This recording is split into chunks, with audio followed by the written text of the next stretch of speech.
During my first 3 months in Australia, I had already worked in 3 different jobs. You can get more information on that topic in my other video, Working Holiday Visa Australia. So after these 3 work experiences, I've done my first proper traveling in the outback. So the first thing I did was to go to Uluru, the famous rock in the center of Australia. So you have Uluru, which is the main one, the main and the most famous one, but that's actually part of the Kata Tjuta Uluru National Park.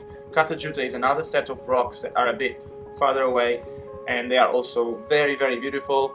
You can walk through them. They have all these rocks going up, same color as Uluru, same kind of rock. And I was so lucky that day that it had been raining heaps, and this massive storm left over some beautiful waterfalls coming down from the several cliffs.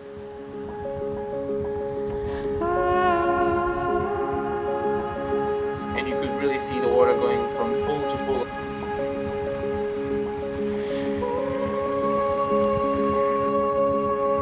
All the tours focus too much on the sunrise and the sunset. I actually don't mind the heat that much, so I don't mind going to a place at 3 p.m. when it's really hot, almost like 40 degrees. I understand why they do that. I know it's because of the heat and most people don't tolerate it. And it's because it's beautiful, of course, to watch the sunrise and the sunset, and that's what the majority of the people want to do. So I decided to go for the sunrise at Kata Tjuta, the other rocks that are similar to Uluru. But unfortunately there was a massive storm and the sunrise is not that great, as you can see. But anyway, I still, even though I was about to kind of give up and go back to the hotel on the next bus, I decided to still go for the walk, and that was the best decision that I could have ever made. So as the storm slowly faded away, all these rocks were so wet and full of little waterfalls, and the colors were so vivid, it was so bright. And you could see all the animal life, all the birds really happy because of the water, all the vegetation. It was such an amazing experience. All these streams of water coming together, and it was just an unforgettable experience.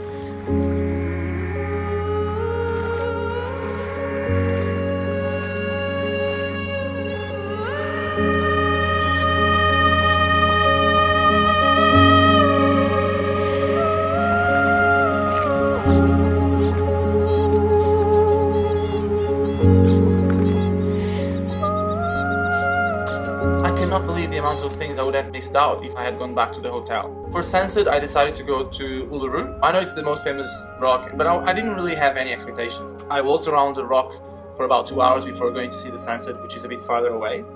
And it's just amazing, the amount of caves that rock has, the wildlife that lives around it, the water holes where Aboriginal people used to collect water from.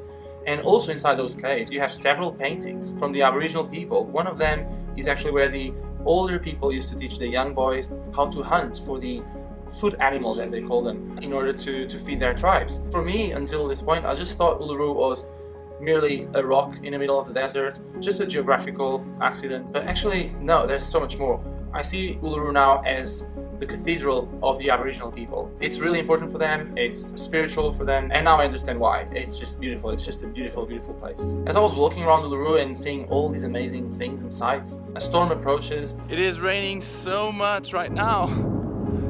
Oh wow, yeah, thunderstorms as well. Beautiful.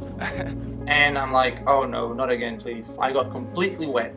I feel like it's a blessing. I don't know, it's weird. It just doesn't stop raining. I had only seen this on TV when the first rain comes and the waters come to the dry land. It's amazing. At some point the storm got really, really heavy and I had to find shelter under a rock. I just had to come under a rock. It's raining too much. I'm not gonna be able to leave here soon. I'm already so wet, but yeah, should be fine. Then I thought, nah, I cannot stay here forever, then I'll miss my bus as well. I saw a huge lizard running away from the rain, a type of lizard that I had never seen before. Even this big guy is looking for shelter. The storm leaves behind all these little waterfalls coming down Uluru. All the colors were very vivid. The rock became very orangey because the water brings out all the color of the rock. The storm is gone. It's just peaceful now. When the skies are opening up, I look ahead and I see this beautiful rainbow coming out of the rock, and I'm like, oh, wow! Uluru with the rain and a rainbow. all the planets have aligned for that moment. You know, I cannot guarantee that you'll have the same experience because I came here during the rainy season. Even if it's the rainy season, it's not guaranteed that you'll have storms happening. You'll have an amazing time regardless of the weather you'll have. Plus, if you come during winter, usually temperatures go up to 25 degrees, which is super bearable, and you'll have an amazing time for sure. Then after this impressive experience at Uluru in Kata Tjuta, our bus driver took us to the sunset point. Again, the sunset wasn't the best, similar to the sunrise due to the storms. Still amazing, I loved it, but as you can see, it wasn't the most spectacular. But my heart was already conquered by this place.